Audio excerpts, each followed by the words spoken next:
6절의 시작이 믿지 않는 사람들도 있었고, 그러나 예수님께서는 계속해서 가르치시고 또 전도하시는 것을 많은 지역으로 걸어 다니시면서 그렇게 증거하시는 일을 멈추지 않으셨다라는 거예요. 그 중에서도 특별히 우리가 주목하고 있는 것은 12명을 택해서 부르셨다라는 것입니다. 그 많은 사람들 중에서 12명을 택해서 불렀다라는 것이죠.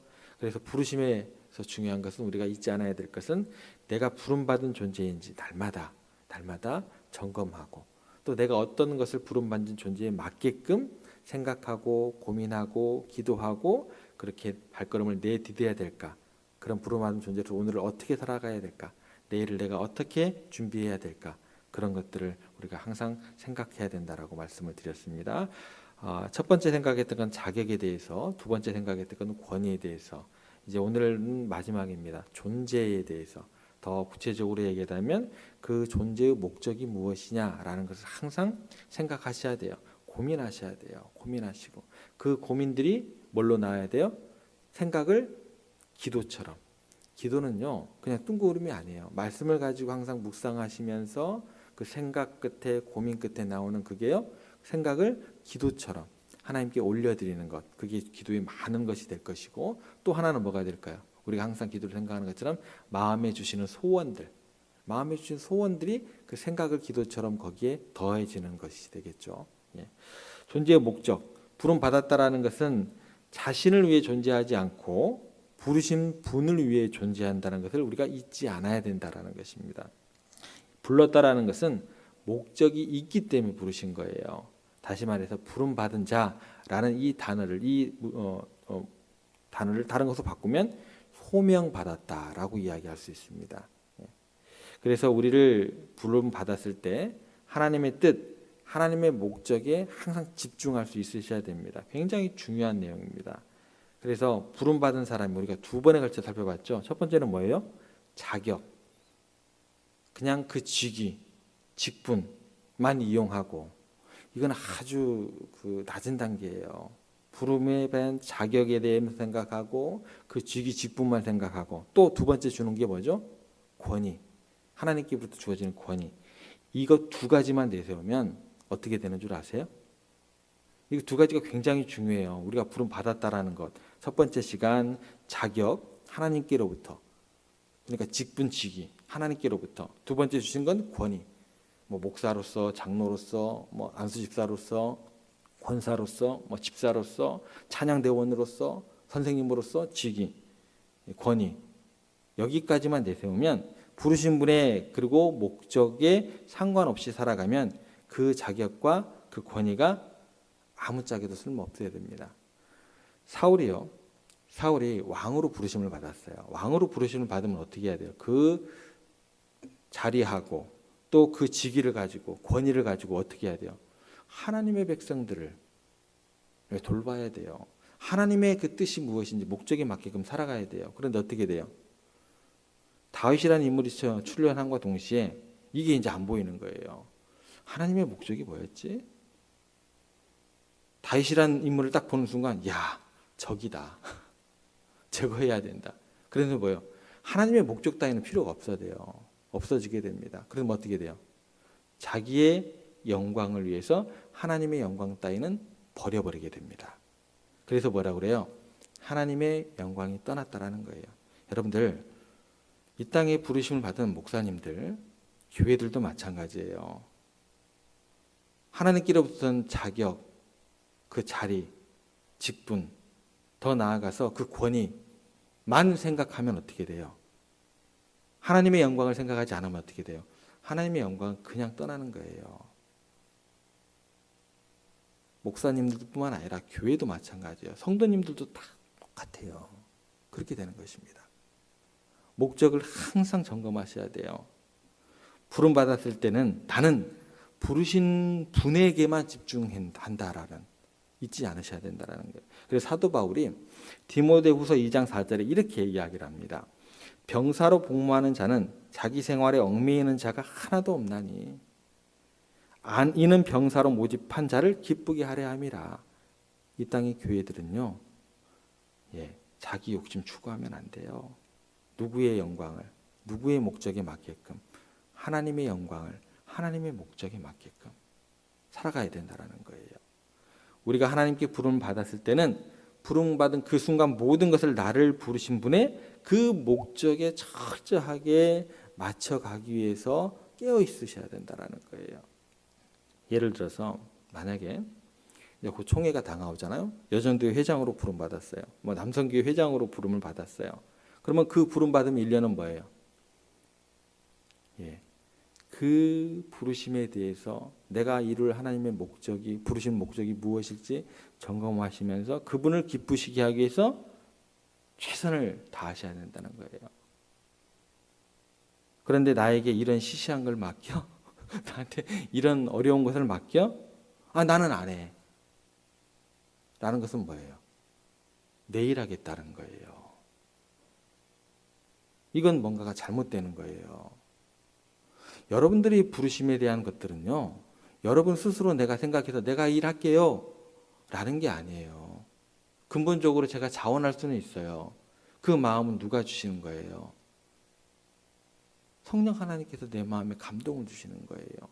그러니까 나는 이거는 하고 이거는 안 할 거야 라는 것은 없어요. 그건 내일 하겠다라는 거예요.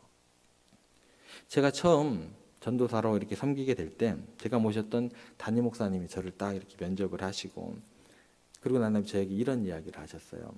전도사님, 하나님께서 그 목사님도 가신 지 얼마 안 되셨어요.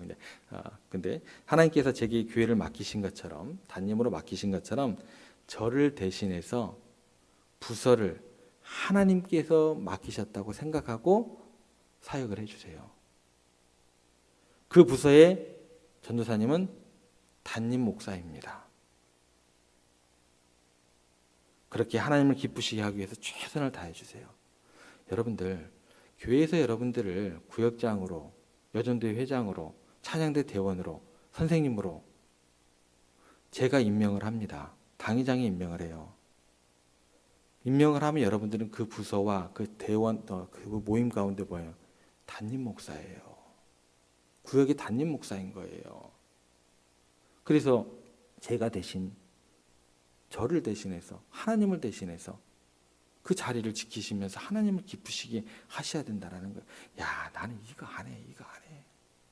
그게 안 되는 거예요, 여러분들. 참 도전이 되는 어떤 그런 가르침이었어요. 그래서 어느 교회에 가든지 그 시간 그 장소에서 하나님께 집중을 하면서 성실하게 섬기고 가르치려고 최선을 다했습니다. 제가 목회의 큰 야망과 비전을 가지고 목사들 사이에서 이런 게 있습니다. 거치는 교회들이 있어요. 제가 만약에 유학을 갔다 왔잖아요. 그럼 유학을 갔다 오면 그때 이제 스텝 밟는 게 뭐냐면 보통 뭐 영락, 세문안, 소망, 이런 단계를 거쳐야지 그 다음에 담임으로 참 이렇게 좀 이렇게 가요. 전도사로 딱 가잖아요. 전도사로 딱 가면은 교회를 착착착착 리스트를 뽑아요. 그러면서 이렇게 다 기도를 하면서 기도의 응답이 절대, 그게 무슨 기도의 응답이에요? 그게 무슨 기도의 응답입니까? 그렇게 생각하고 어디 이력서를 내본 적이 없어요. 나오는 대로, 주시는 감동대로 다 추천 받으면 추천 받는 대로 어떤 큰 야망과 비전을 가지고 내가 나중에 이러이러한 목사가 될 거야, 그런 어떤 사람이 되리라 하고 계획해 본 적은 없습니다. 저는 그랬어요.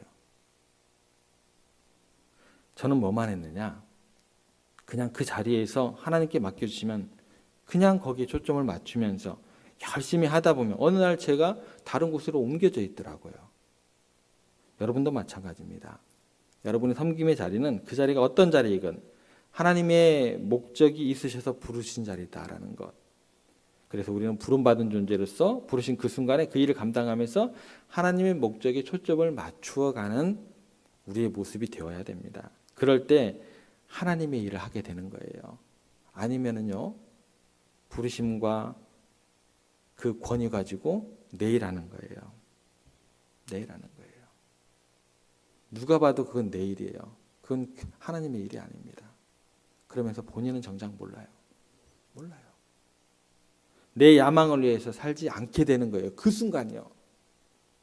하나님이 부르신 목적을 흔들려 버리면 교회라는 것도 영광은 떠납니다. 교회는요, 장소가 아니에요, 여러분들. 이곳에 와서 드리는 것 자체가 그 교회의 그 목적, 그 모든 것이 아니에요. 교회를 항상 장소 개념으로 생각하시면 안 됩니다. 그럴 때 하나님의 일이 된다라는 것, 목적을 생각하고 그래야 내 일이 안 되고 내 야망을 위해서 살지 않게 되더라는 거예요. 거기에 헌신하다 보면 하나님께서 역사하시고 하나님을 위해서 우리를 사용하시는 거예요. 우리 교회를 사용하시는 거예요. 요셉을 생각해 보세요. 하나님께서 요셉을 부르셨습니다. 그냥 그 자리에서 근데 최선을 다하기만 합니다. 최선을 다하기만 해요. 형님들이 어디 있나 살펴보고 와라 라고 이제 아버지가 보냈어요. 아버지가 신부름 보냈는데 그 신부름 보내는 거 하나의 목숨을 걸고 갑니다. 왜 그러냐면 원래 있어야 될 자리에 형들이 있었어요, 없었어요? 없었어요. 아, 그러면 형들이 없네 하고 아버지 형들이 거기 없네요 하고 집에 가서 그냥 이야기만 하면 돼요.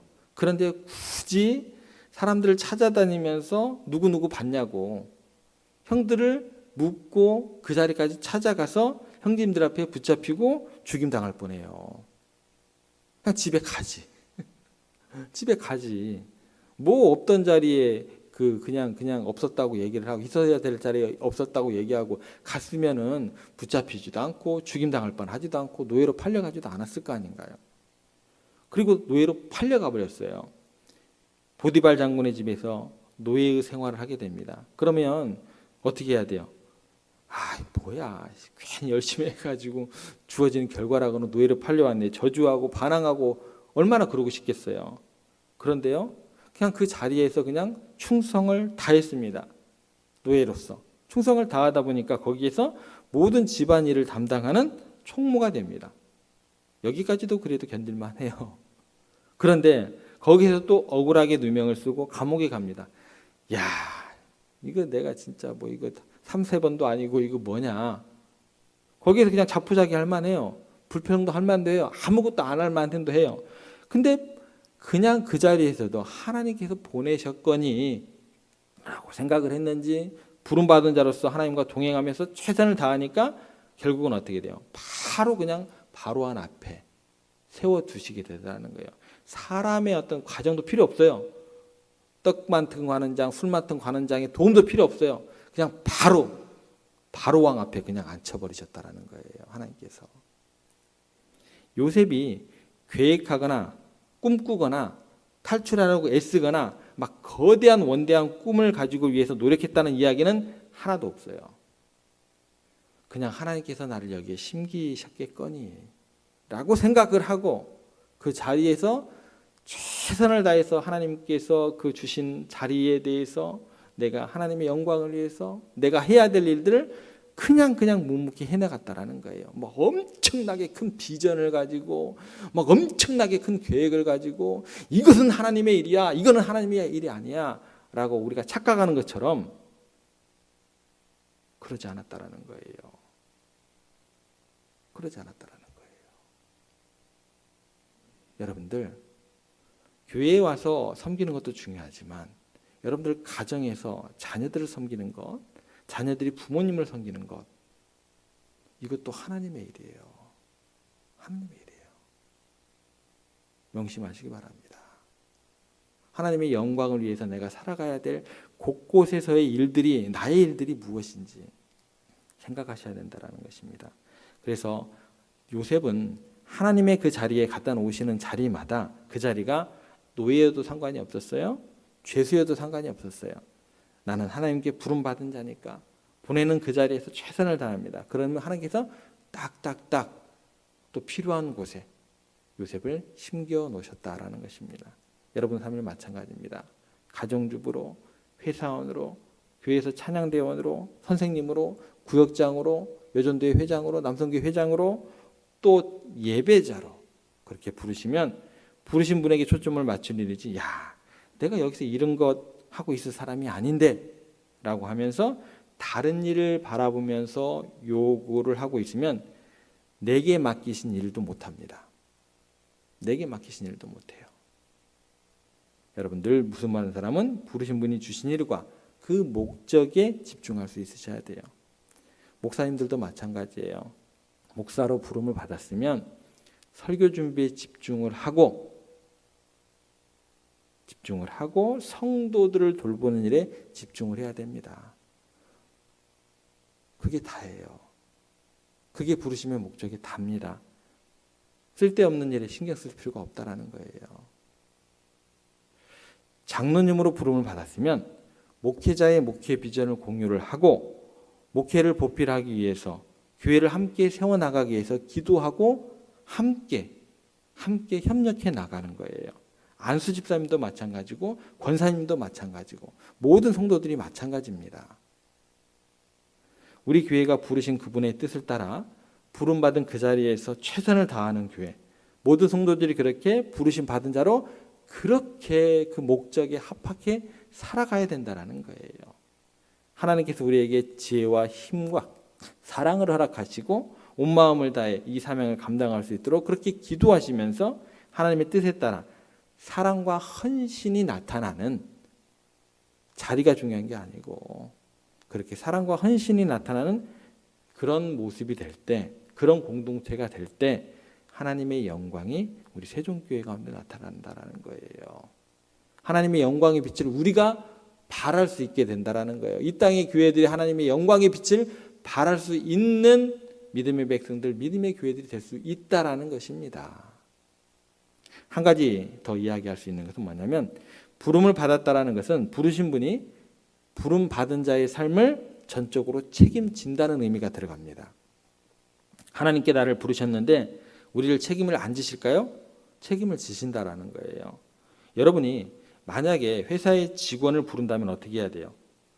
살 수 있도록 먹여 살릴 수 있도록 책임을 져야 된다는 거예요.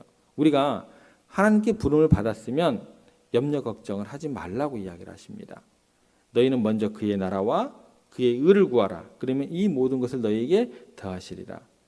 그래서 우리는 하나님이 나를 부르신 걸 확신하고 살아가면 하나님께서 채워주시는데 이건 뭐 감당할 수 없을 정도로 채워주신다라고 이야기를 하시는 거죠. 누르고 흔들고 넘치도록 채워주신다고 이야기를 합니다. 우리가 준비하는 것보다 훨씬 더 풍성하게 우리의 생각을 초월해서 채워주신다라는 말씀입니다. 하나님께서 너무나 풍요로우시고 하나님께서 너무나 많은 것을 가지고 계신 분이고 너무나 많은 일꾼들도 있으신 분이십니다. 그런데 그분은 우리가 구하기 전에 있어야 될 것을 다 아시는 분이라고 하세요. 그래서 부름받은 사람은 부르신 분의 사명에 집중하고 살아가면 하나님께서 필요하면 사람도 보내주시고 필요하면 물질도 보내주시고 필요하면 먹여주시고 필요하면 입혀주시고 다 해주신다라는 거예요.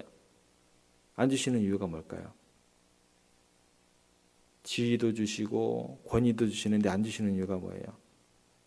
뭔가 목적에서 조금은 좀 시기가 이르든지 아니면 하나님의 때가 조금은 또 협력하게 선을 이룰 때가 좀 내일이다 모레다 그렇게 생각하실 수도 있고요. 어찌됐건 그렇게 책임져 주시는 하나님 때문에 우리는 그 사랑에 감격해서 우리가 일을 할 수 있다라는 것입니다. 교회나 선교단체도 마찬가지입니다. 기독교 방송들도 마찬가지입니다.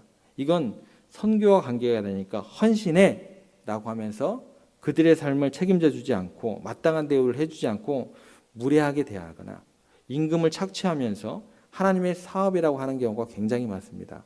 제가 가장 많이 본 경우가요. 복지센터입니다. 복지센터들이에요. 기독교 이름을 걸고 하는 복지센터들이에요. 이해하고 들으세요. 근데 이것은 부정할 수가 없어요. 제가 너무나 많이 경험을 했습니다. 특히 기독교 계통의 회사들, 그것도 선교에 열중하는 선교단체들, 신앙이라는 이유, 헌신이라는 단어를 끄집고 와가지고 굉장히 사람들을 착취하는 경우가 많아요. 부정할 수 없습니다. 저는 너무나 많이 경험을 했습니다. 당신 신앙으로 헌신해 하면서 누군가를 불렀을 때는요. 책임을 져야 돼요. 그게 하나님의 영광을 위한 일이 됩니다. 그의 나라와 그의 의를 구하면 하나님께서 이 모든 것을 더하시는 역사를 원하신다라는 거예요. 하나님께서 그렇게 책임지지 않는 역사를 원하시지 않습니다. 그의 나라와 그의 의를 구할 때 하나님께서는 그 모든 것을 더하시는 역사를 원하신다라는 거예요. 근데 사람들이 자기 욕심 채워요. 자기 욕심 채워요. 안 그럴 것 같으시죠? 청년들 눈에, 젊은 부부들 눈에 피눈물 납니다. 그래요. 목사님, 제가 이래서 이렇게 갔는데요, 저를 이렇게 해서 제가 다시 왔어요. 제가 막 속에서 화가 나요. 화가 나요. 하나님 장사해 먹는구나. 하나님 장사해 먹는구나. 하나님 팔아먹는구나. 나쁜 놈들 같으니라고. 내가 대신 미안. 내가 대신 용서를. 정리하겠습니다. 여러분, 우리의 삶에 있어서 부름받은 존재로 살아가는 삶이 얼마나 영광스러운 삶인지 기억하시기 바랍니다. 여러분들은 부름받은 존재라는 걸 믿으십니까? 예. 여러분들을 세종교회에 부르신 걸 믿으십니까? 예. 그 믿음이 있으셔야 됩니다. 그럴 때 우리들에게 자격을 주시고 직분을 주시고 일을 맡겨주심을 믿으시기를 바랍니다. 그러면 하나님께서 여러분들을 책임지세요. 우리 교회를 책임져 주세요. 그리고 부름받은 여러분들에게 필요한 하나님께서 권위도 주십니다. 다만 우리가 잊지 않아야 될 것은 부르신 그곳에 아멘으로 화답하면서 나를 위해서가 아니라 부르신 그분을 위해서 비록 작은 일이다 할지라도 충성을 하면서 그렇게 하나님의 영광을 위해서 살아갈 수 있다고 한다면 하나님께서는 여러분을 축복하시든지 그 축복이 너무나 풍성하고 많아서 여러분 때에까지 그 축복을 드릴 수 없다고 한다면 여러분의 자녀들에게까지 그렇게 축복을 2대, 3대에 걸쳐서 베풀어 주실 줄 믿습니다. 이처럼 부름받은 확신을 가지시고 오늘과 내일 그리고 남은 생에 부름받은 자로서 살아가시면서 하나님의 기쁨이요 자랑이는 여러분들과 우리 세종교회 되기를 주님의 이름으로 부탁을 드립니다.